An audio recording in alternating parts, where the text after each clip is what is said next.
Olá, até que ponto o voto secreto atrapalha o bom desempenho da atividade parlamentar?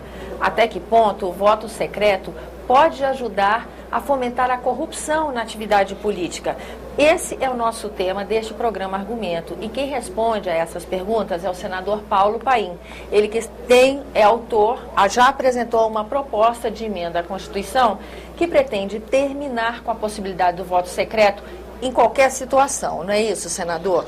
Olha, eu considero o voto secreto quase que o inimigo número 1 da ética, dos bons costumes, da verdade e o amigo da corrupção e da impunidade. Esse é o voto secreto.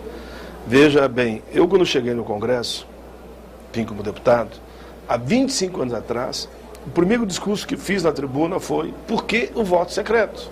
E os argumentos da época e de hoje não são muito diferentes, embora o clima esteja bem melhor. Eu dizia, o voto secreto é um instrumento da ditadura.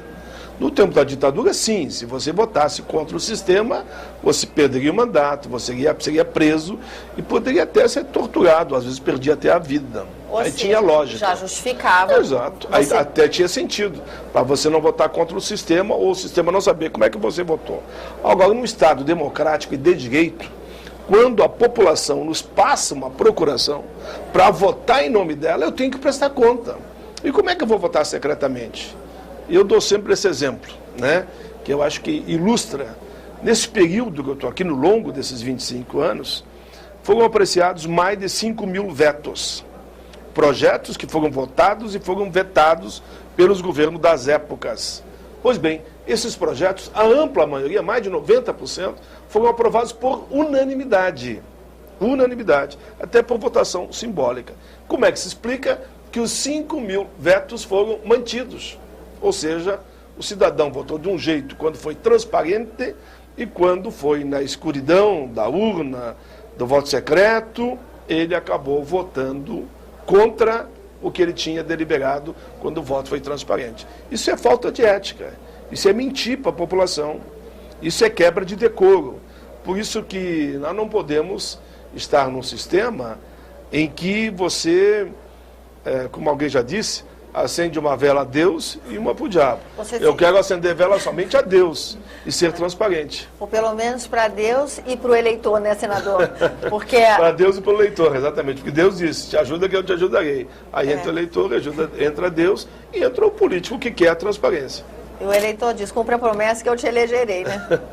Senador, e até que ponto, assim, tudo bem, isso é um descolamento do compromisso que o eleito tem com o eleitor. A partir do momento que ele tem o voto secreto e o resultado dessa votação é completamente diferente da expectativa do eleitor, então a gente nota esse descolamento. E até que ponto esse distanciamento gera corrupção? Por que gera corrupção?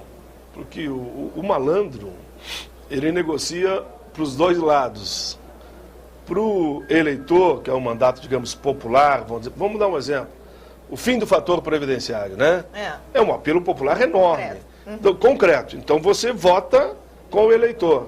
Depois você negocia com as partes interessadas, e não vou citar o nome de ninguém, mas tem grandes grupos econômicos que não têm interesse, porque vivem da chamada previdência privada do fim do fator, porque eles querem que as pessoas desistam da previdência pública e se socorram, no caso, pela previdência privada. Então, ele, em tese, ele defende o interesse de dois senhores. Num lado é só o discurso, do outro lado ele tem os interesses que ele pode ser beneficiado. Então, é isso que eu não acredito, que eu não aceito, e isso é corrupção. Isso é venda de voto, isso é dizer uma coisa e fazer outra.